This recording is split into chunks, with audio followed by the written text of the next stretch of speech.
LGD picks a Rubik, and they put Rubik Gyro top, do you still think Darkseer will be fine if they put IO Tiny? Yeah, Rubik is going to be a problem, yeah. IO Tiny beats Shadow Fiend, but they can help Shadow Fiend with Dazzle or Witch Doctor. That's actually the nice thing about Secret's lineup, is that both can help in They're actually going for the... That's another good hero against Darkseer Okay. lane, actually. Yeah, you can glimpse the surge, so Darkseer has to be more careful in the lane in that regard. I think Disruptor kind of can be a soft counter to the Grave too. We've been constantly looking for solutions to the Dazzle, and some people used to do like Doom and Glimpse. We've seen AA, but Disruptor is one of the good ones. I think it's a very good pick in the sense that it does another two things. It does well against Quap, and he's one of the few heroes that you can stand very far behind, and you are still able to disrupt the channeling ultimate from the Witch Doctor from a safe distance, because usually Witch Doctor is very far behind as well, so it's difficult to reach him, but with Glimpse there's always a chance that you can still cancel his ultimate. Alright, so in this case, disregarding the fact that it is Team Secret, are we favoring LGD's draft a little bit more then? Just, it seems like, of course, they had their plan not disrupted as much as Secret did in the draft. I think it's pretty even, and in a way you could say pressures on LGD to shut down the Shadow Fiend, I think. If they just let Shadow Fiend free farm, I think this is actually not a bad Shadow Fiend game. When he gets BKB, the LGD lineup doesn't have that hard single target damage early on, so... Alright. I would call it even. Okay, well, we'll see how both teams execute it. Again, game one of possibly the best matchup we have in Group A right now. It is LGD versus Team Secret. TI5 itself. As far as which teams you're looking at and worried about moving forward, it's like LGD, Secret, and EG. These, to me, are the big three right now here at TI5.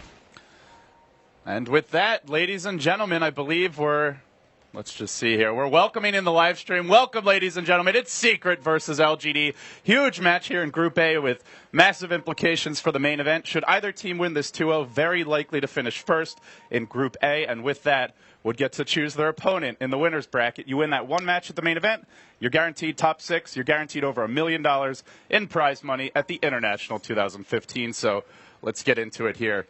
We're going to see Secret going back to their DAC picks, the Queen of Pain Shadow Fiend, the big AoE controllers, LGD, with something they ran on day one, the Tiny IO. So excited to see how this works out, and already getting ready for the rune spawns here. Seems like LGD want the bottom rune, probably going to be the ones to snag it, and it'll be Secret taking the top. Yeah, Queen of Pain S4 gets Vigilant. Both teams were fairly defensive with their just positioning at level 1. We didn't see any kind of rotations towards the enemy jungle or any kind of early first blood attempts. So Secret especially were just like huddled by their ancients, not willing to venture out at all. But we'll see how things work out here. Arteezy going to have the rough lane against the IO Tiny, and that's where Kuro, for now, just blocking the mid lane for him, but I think we'll even see Kuro just kind of hang around and help out as much as possible. Yeah, leaving Shadow Fiend alone against this dual lane is scary. They can just run at you, and if you're not far enough back as a Shadow Fiend, can easily give up a kill around, say, level 3 to 5. So with the Witch Doctor here, secure Arteezy's early farm, help him get that quick bottle out, and just ensure that he's able to get his early CS going. Can also go back, stack the jungle. I think it's definitely the right move here. The Queen of Pain doesn't need help, and Darkseer getting the help that he will need against the Disruptor Gyro. As we were talking about during the draft, it's a scary lane if you just leave the Darkseer alone. If he ever gets glimpsed in the kinetic field, he's dead to the Rocket Barrage follow-up. So Secret going with the dual lanes Puppy's done his homework. He's been reading his stat stock. Got the immediate D-ward off at top lane, finding Zhao Wei. Kind of an unconventional ward spot as well. It was like right near where the big camp was, and that helps out a lot. Darkseer really loves having that big camp available, and this will make their life a lot easier. Just he's constantly harassing and keeping Zhao Wei low on HP, already forcing out multiple tangos. So this offlane seems to be good for Secret. And so far, looking at the CS here, a good start for Team Secret, but Zai takes a pounding from the Rocket Barrage, and Sylar sending a warning shot that if you play too aggressive in this top lane, they will make a move on you. There's a Grave, there's a heal, but even through that, you can often run these heroes down, find those early kills with the combo. Got to be careful, and we should probably take a look here at the bottom lane quickly. It looks to be an S4 favored lane heavily, so Queen of Pain versus the Solo Shaker. But Yao is getting his early levels, already hits 3, and definitely not expected to dominate this one, that's for sure. Yeah, and I like that Secret's move is just to not give him any support whatsoever in the safe lane S4. They just say, look, he can crush Earthshaker on his own. Supports helping out mid lane, helping out top lane. MM-wise, could be a bit careful, did get the rune, but taking quite a bit of damage here from the Arteezy harass. Yeah, you can see a little extra investment by Secret in trying to control this middle lane. Not just the dual lane, but even bringing in that top support of Puppy on the Dazzle to either secure the ruin or at least put some harassment the way of LGD. And there has been a lot of stacking already, gods, both in the Radiant and Dire big camps. With the IO, no surprises. With the Shadow Fiend, Darkseer, also no surprises. We may not. This looks like a game that could be a bloodbath early, or could very easily just turn into a very long-term economy game with both teams really looking to maximize their farm. It's just going to come down to whether or not the teams are finding their openings. Yeah. One of the big kind of where the forks that LGD can take is whether or not they get the Blink Dagger on Tiny. If they get any kind of an early game advantage, I think he'll go for it and try and just snowball from there, finding kills. But if it really feels like it's a bit of a stalemate or Secret is slightly ahead, he'll play the farm game and look for the Aghanim Scepter as his first item. We've seen a bit of both coming out from IO Tinies, and it really depends on the tempo the game is going. He's really not farming right now is the worry. As Avalanche comes out, won't connect on anything. Couldn't have gone even if it did with Kuro ready to back up Arteezy, but the CS on this Tiny is leaving quite a bit to be desired. Only 5 creeps. Arteezy sitting at 19-8.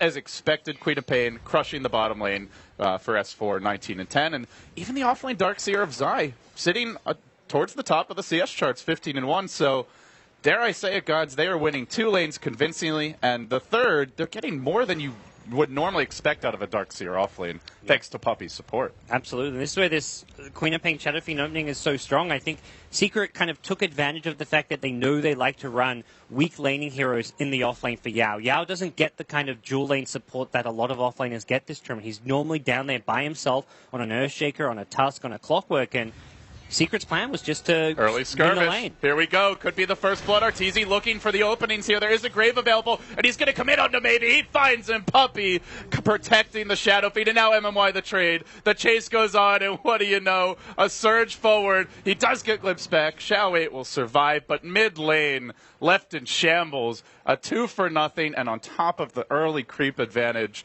Secret are already in full control of this game.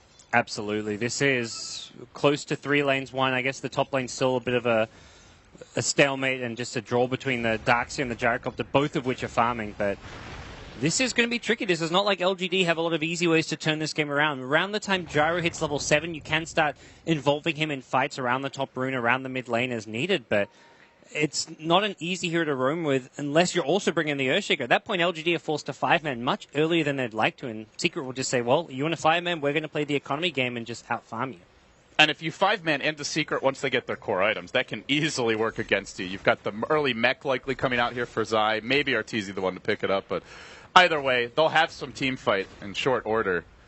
And Secret keep the lane pressured mid lane. There is aggression here. Fissure coming in, Avatos, they finally get a kill. Kuroki not able to save Arteezy. That was much needed. Nice rotation from Yao, and considering how tough this bottom lane is, might as well look for the plays elsewhere. Yeah. There was a Radiant Observer ward in the areas. We're going to see a battle of D wards here, but that hill ward about to expire. It's already done its work, and well, they might get the extra 50 gold out of this. Nope, not even that. Kuro says no. Denied. But yeah, that's the kind of place Yao likes to make in general, and it's just unfortunately at the cost of, like, there's been a solo hero getting complete free farm. Queen of Pain topping the CS charts by a big margin, so we'll see what LGD's next move is going to be. But Yao's going to want to keep on getting involved, I feel. He doesn't want to just sit idly leeching experience in this bottom lane.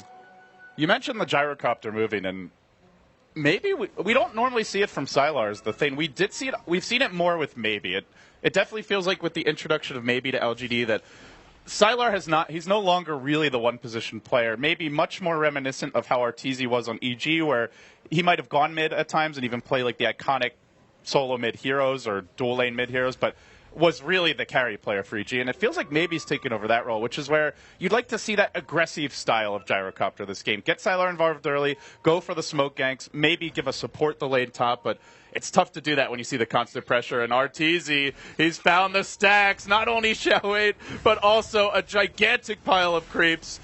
This is something LGD have to protect. Yeah. This is way too much gold to give away. And they are moving in. With the call down onto Arteezy, they want to go, but Zai's able to zone him back. The Rays will miss. Fissure blocking off a few. They try to isolate Kuro, but they can't bring him down. The heal is enough. He survives. One last range creep auto attack. Can't get the job done. There's your earn charge. He LGD will need survive. To 5-man this They're neutral stack. 5-manning their own neutrals, and they need it, but it's too late. Arteezy's already stolen half of them, and he's going to get more. Only 2 big creeps survive the slaughter. counter. They need Arteezy. Ava, toss, Fissure, they get the kill. S4 even blinks into it, but the Queen of Pain ult to turn it. Maybe. Neutral's not poking him. He barely makes his way out of this one. And Sylar does find S4 on the backside. They get the 2 fattest cores on Secret. They do miss most of the neutral kit, but at least get some experience. That was definitely a salvage for LGD out of what looked like a terrible situation. Absolutely, and you can't even, like, that's the right play to go for Secret. Arteezy in the front lanes, if they get the Grave off, that doesn't go as one-sided as it kind of ended up going in LGD's favor. It was very much the burst damage of LGD just catching Puppey a little bit by surprise and a rare miss on the Grave. Arteezy was, I think, banking on having it to back him up there, and if he gets Grave there, they get slaughtered, honestly. He can continue to, like, his raises were coming up any second, so during that Grave, he's throwing 2-3 raises, and LGD are losing heroes. Well, LGD, this game could have snowballed totally out of control, but they are able to stay in it with that fight, and they make it a pretty close game. 1,000 gold lead for Secret, only about a 1250 experience lead, and so much of the game plan is going to hinge on maybe what's the item build here. For now, he picks up the completed treads, it looks like, bringing out the magic wand as well for MMY in short order. But does he skip the blink at this point? There's a lot of squishy targets, but they're going to get tankier quickly. The Shadow Fiend normally getting some plus stats items early, and potentially we even see S4 go for that early BKB or Ags, and at which point the blink could backfire. If you don't get those kills, you may not really get much value out of it. Now, TZ already committed to the Yoga Club, so he'll be rushing BKB with Zai being able to go for the mech. And as you said, they're looking for early stats, early just survivability, and that's where a Blink Dagger on Tiny will kind of come maybe at a time where it's not going to be able to get the easy kills that you'd hope for. He's not snowballing by any means, but let's go. Secret, their turn to move. They smoke up, Arteezy leading the way, and they think about heading straight towards the bottom lane. Instead, they're going to wrap around here, moving towards the Roshan pit. May try to get a ward up. Yao very low HP, and should he go down, that is the majority of their strong tower defense gone. Just the Ancients warded for now. Okay. We've seen a lot of teams forget about the Ancients. There was a couple of games that come to mind. Secret was playing one game where Arteezy was Templar Assassin, the Dire side, farmed a quad stack with a double damager, and suddenly was totally out of control. I believe that was the game where he had an Aegis and got a triple kill after respawning with like a single Deso Daedalus crit. So a couple Bristleback games as well. Ancients are definitely something you want to keep an eye on here. And it might seem like a big commitment using the smoke for that, but considering there's a Tiny Wisp and a Gyrocopter in this game, may allow Secret to pull ahead if they're just looking to play the farm game here. And also the fact they didn't put the ward above the Roche pit on that big cliff means they don't really care about pushing this bottom tier 1 tower, because they could have easily put that ward down and used that vision advantage over the trees, over the bottom tier 1 to apply pressure down here, but Puppey even had 2 wards, so he could have blocked the Ancients and ward it. Says, nope, we don't care about it. We're going to play our game, sit back, wait till we get our items, and then use our item advantage to be able to take down towers with an Orchid on Queen of Pain, with a BKB on SF. They're not going to rush things. It's LGD's turn to smoke. They bypass the double damager, and there's no Radiant Vision of it, so they could have gone for it, but they didn't realize.